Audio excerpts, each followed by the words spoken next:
রাধে রাধে বন্ধুরা, good morning. আশা করি যে যেখানে আছো সুস্থ আছো, ভালো আছো। আর আমরাও এখন বেশ ভালোই আছি। আজকে আরও একটা নতুন ভিডিওতে সকলকে স্বাগত জানাই। আশা করি ভালো লাগবে। তাই সকাল সকাল উঠে পড়েছি। আর সকালটা না যদি শুরু করা যায় একদম ভোর থেকে আর কি, তাহলে সারাদিনের সংসারের কাজটা খুব ভালোভাবে হয়ে যায়, মানে খুব একটা অসুবিধা হয় না। আর সকালটা যদি দেখবে যেদিন দেরিতে শুরু হয় সেদিন সমস্ত কাজ একটু উলটপালট হয়ে যায়, বা মানে সব কাজ সময় মতো করা হয়ে ওঠে না আর কি। তো তাই এই তো দেখতে পেলে নিরুর পাপা সকালবেলা ডিউটিতে চলে গেল। মানে ও কখন যায় কোনো ঠিক থাকে না। তো মানে বেশি ভোরে যায়, মানে ভোরের দিকে ডিউটিতে যায় আর কি। তো কখনো ভোরে যায়, আবার কখনোই যে দেরি হয়ে গেছে আজকে, তো এরকম যায়। তো ওর জন্য কোনো টিফিন বানাতে হয় না, তো নিরু স্কুলের জন্য তো ওর জন্য টিফিনটা বানাতে হয় আমার। তাই ওই জিনিসপত্রগুলো মানে আগে থেকে আমি গুছিয়ে রাখি, আর যেসব ড্রাই ফ্রুটগুলো একটু ভিজিয়ে রাখি, তো সেগুলো নিরুর পাপার জন্যও দিয়ে থাকি আর নিরুকেও দিয়ে থাকি আর কি। আর তারপরে দেখতেই পেলে যে মানে আমি ওর টিফিনটাও গুছিয়ে দিয়ে তো নিজে ওকে নিয়ে চলে গেছিলাম, তো ওকে স্কুলে দিয়ে তারপরে চলে গেছিলাম বাজারে। তো বাজার থেকে সেরে চলে এসেছি, যেহেতু নিরুর পাপা সকাল সকাল বেরিয়ে যায়, তো যেদিন হয়তো অফ থাকে তো সেই দিন ওকে নিয়ে যেতে পারে। তো বেশিরভাগ সময় ও তো ডিউটি ছুটি করে না, তো নিরুকে আমাকে নিয়ে যেতেই হয়। তো তাই ওই সময়গুলো আর তোমাদের সাথে ভালো করে মানে ভিডিওটা শেয়ার করতে পারিনি। তো তারপরে নিরুকে নিয়ে চলে গেছিলাম, আর একাবার বাজারটাও সেরে নিয়ে আর এই তো বাড়িতে চলে এসেছি। আর কি বলো তো, সকালবেলা অনেকটা ব্যস্ত থাকা হয়, মানে একটু তাড়াহুড়োর মধ্যে টিফিন করতে হয়, তো সেই জন্য রান্নাঘরটা উলটপালট হয়ে গেছে। আর তার উপরে আজকের কিচেনটা মানে একটু পরিষ্কার করে নেব, ডিপ ক্লিনিং করে নেব আর কি, আর একটু গুছিয়ে নেব। রান্নার শেষে অল্প অল্প করে গুছিয়ে নেওয়া হয়, তবে কি এগুলো হয়তো খুব একটা ভালো করে মানে পরিষ্কার করা হয় না। তো সেই সমস্ত, আর যেহেতু রান্নাঘর বলে কথা, তো তেল চিটচিটে ভাবটা তো থাকবেই। তো এটা যদি ঠিক টাইমে পরিষ্কার করা হয়, তো তাহলে অতটা অপরিষ্কার আর হয় না, তাই না? তো তারপরে এই তো সমস্ত জিনিসপত্রগুলো মানে উপরে যেসব র্যাকগুলো বা এই যে মানে টাইলসগুলো, এগুলো একটু সোডা, গরম জল আর একটু ওই ভীম মানে যে লিকুইড বাসন মাজার যে সাবানটা, ওটা দিয়ে একটু মিশিয়ে নিয়েছিলাম। আর ওগুলো দিয়ে সমস্ত জিনিসগুলো খুব ভালোভাবে ক্লিনও হয়ে যায়।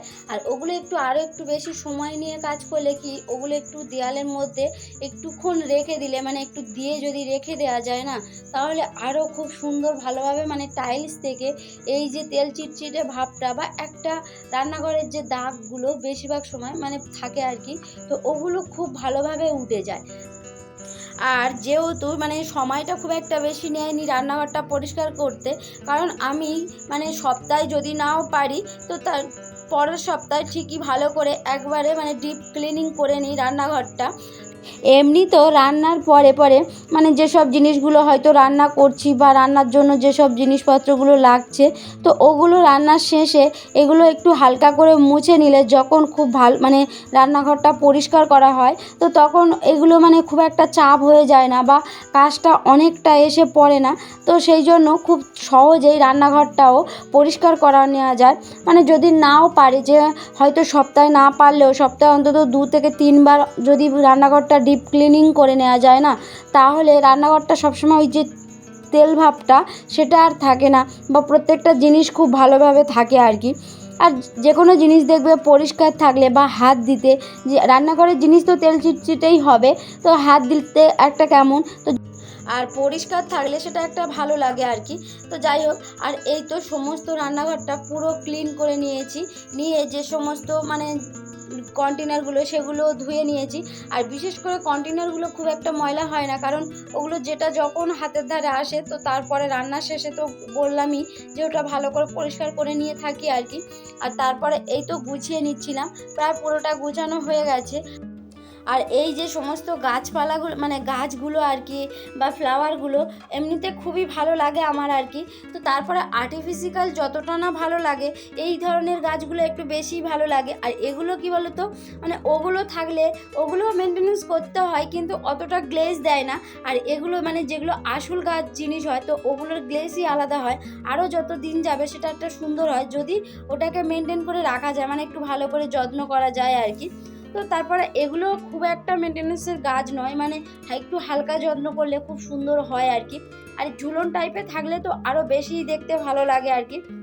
তো যাই হোক, এটা এখানেই রেখে দিলাম। আর ভেবেছিলাম ওটা একটু ঝুলিয়ে রাখার জন্য করেছিলাম, মানে ওই যে ভান্ডারগুলো হয় তো একটা ভান্ডার ভাঙা হয়েছিল তো সেইটা আমি না ফেলে আর কি ওটা ওইভাবে গুছিয়ে ওই গাছটা বসিয়ে রেখেছিলাম, তো সেই জন্য ওটা অতটা বড় হয়ে গেছে আর কি। তো তারপরে ওটা ওখানেই রাখলাম। আর এই তো রান্নাঘরটাও পরিষ্কার হয়ে গেছে। আর এইবারে স্নানটাও সেরে নিয়েছি, নিয়ে এবার একটু পুজোটা দিয়ে নেব। আর স্নানটা সেরে নিয়েছি মানে যে অর্ধেক স্নান হয়েই ছিল আর কি, তো ভিজে গেছিলাম, তো সেই সমস্ত জামা কাপড়ে আর কি রান্নাঘরটাও পরিষ্কার করে নিলাম। আর সকাল থেকে মানে বৃষ্টি হচ্ছে আর তার উপরে রাস্তার অবস্থা, মানে ও যখন যায় মানে নীরুর পাপা যখন গেল আর কি ও ওপার থেকে ড্রেসটা চেঞ্জ করে নেয়। এবার সকালবেলা তাড়াহুড়োর ব্যাপার থাকে, তো আমি গিয়ে যে ওপারে গিয়ে কোনো বাড়ি থেকে যে ড্রেসটা চেঞ্জ করে নেবো এরকম হয় না, তো আমি যা থাকি ভিজে যায় আর কি। তো ওই অবস্থায় চলে যাই, গিয়ে যে সমস্ত কাজগুলো থাকে ওগুলো সেরে আবার চলে আসি। তো সেটাই করে নিয়েছিলাম, তার ভিজেই ছিলাম। আর যেহেতু রান্নাঘরের কাজগুলো করব তো সেই জন্য ভাবলাম যে হালকা হালকা ভিজে যাব, তো তাই চেঞ্জ না করে ও রান্নাঘরটা ক্লিন করে আর এই তো স্নানটাও করে নিয়েছিলাম, নিয়ে এই যে পুজোটাও দিয়ে নিচ্ছি। আর এই তো প্রায় পুজোটাও দেওয়া হয়ে গেছে।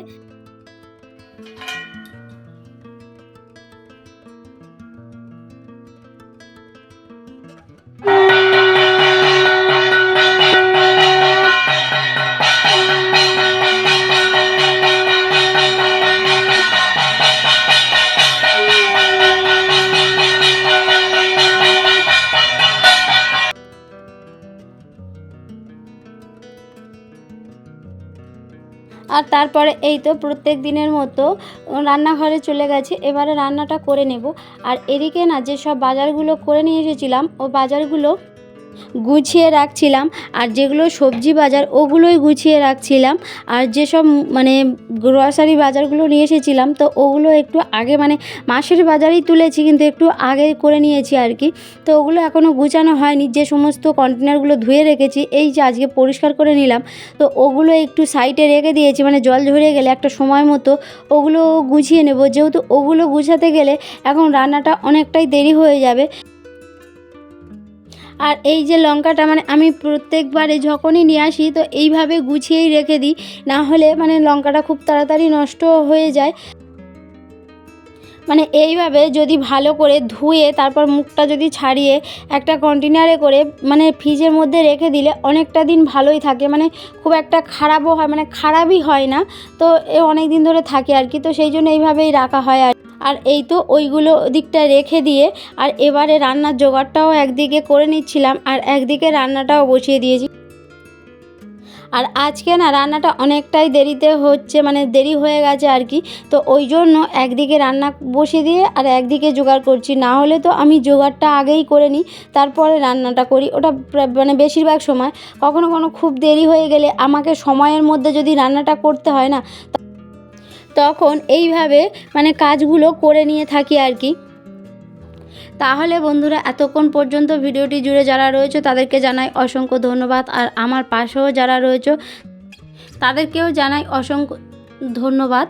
আর এই বোনটি বা এই দিদিটির ভিডিওটি যদি ভালো লেগে থাকে তাহলে একটা লাইক কমেন্ট বা তোমরা চাইলে এই ভিডিওটি শেয়ারও করে দিতে পারো, বা তোমরা চাইলে একটা মিষ্টি বন্ধুও হয়ে যেতে পারো।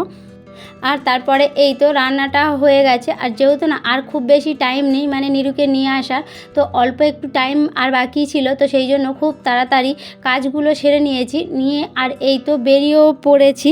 আর কি বলো তো এই যে রাস্তার কারণে না মানে যে একটু তাড়াতাড়ি বেরোতে হয়, তো একটু টাইম নিয়ে আর কি বেরোতে হয়। তাহলে বন্ধুরা ভিডিওটা এখানেই শেষ করছি, দেখা হচ্ছে একটা নতুন ভিডিওতে। আজকের এই পর্যন্ত, টাটা।